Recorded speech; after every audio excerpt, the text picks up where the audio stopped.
So today I'm going to be talking about Craver's paper, Thinking About Mechanisms. And more specifically, I'm going to talk about section 4, which gives an example of mechanism. He uses the example chemical transmission at synapses to help those understand the ability to describe complex mechanisms. So the idea of chemical transmission can be understood abstractly. And it's basically the idea that activity is converging electrical signal in one neurons. So if you look at this example, you see this is Shepard's example, and it is a two-dimensional representation of a neuron. And it shows its properties and what constitutes its mechanisms. Craver says that mechanisms are often represented this way. Diagrams like this, he says, exhibit spatial relations and structural features of the entities in the mechanisms. So we have here some labeled arrows, and those represent activities and produce and changes within the mechanism. Craver says that these functions that are represented by the arrows can be described verbally, but they're way easier to comprehend if they're put into a visual context. As you can see from this picture, almost all the entities are described and shown pictorially. So the activities include like cell membrane, vesicles, microtubules, ions, molecules, and such. All the activities, as I said before, represented by labels and arrows. And some of the activities are biosynthesis, transportation, insertion, storage, recycling, etc.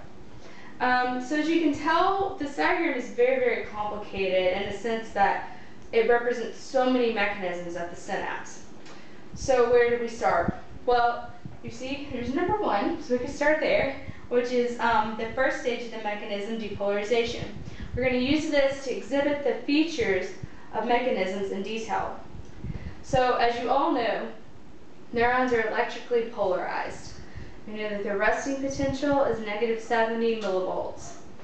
The fluid found inside the neuron is negatively charged with respect to its outside.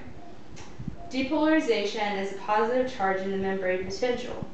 So neurons are going to depolarize when sodium selective channels in the membrane open, allowing sodium to move inside the cell by diffusion or electrical attraction. The resulting change in ion distribution makes the intracellular fluid progressively more negative, and eventually it'll be more positive in the extracellular fluid. So we're going to have a peak at about positive 50 millivolts. So Shepard represents the action right here in the corner of the changing right here with positive and negatives. So now we have Paul's description of voltage sensitive sodium channels. And they're going to move into this voltage sensitive, so this is an ideal close-up of the mechanism for which the pluses in figure 1 go inside the neural membrane. And the panels in figure 2, which is this, represent from top to bottom, the setup conditions, the intermediate activities, and the termination conditions of the depolarization mechanisms. So descriptions of mechanisms begin with idealized descriptions from the start of what Craver refers to as setup conditions. Scientists typically idealize them into static time slices at the beginning of each mechanism, but the setup conditions are relevant in the entities and their proportions. So they're really, really important. And they're like structural properties, spatial relations, and orientations, which are also crucial for understanding how the entities will be able to carry out activities compromising the first stage of the mechanism. The setup conditions are going to include things like enabling conditions, which, for example, are the available energy, the pH, or electrical distribution. So if you may have noticed, some textbooks don't really show this information. It's because they want to keep it simple, and this information is really complicated to show. But this setup is really important for showing and understanding how the next part of the mechanism will go. They're really also crucial for explaining what's going to come next as well. Features such as the voltage gated channels description are important to show how the mechanism works. So descriptions of mechanisms will often end or finish with termination conditions.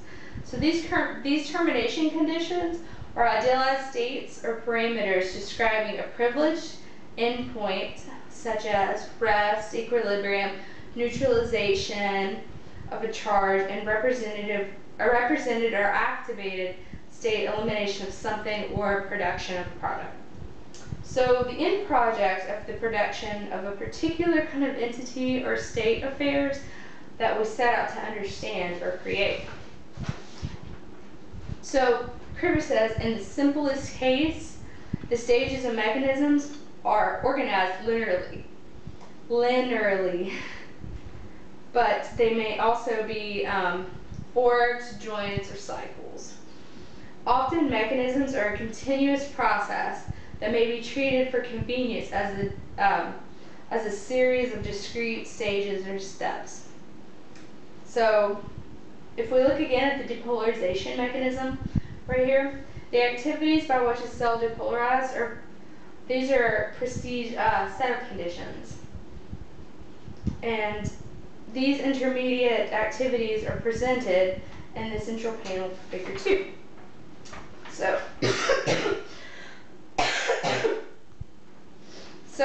the activities of the voltage sensitive sodium channels are thus crucial components in this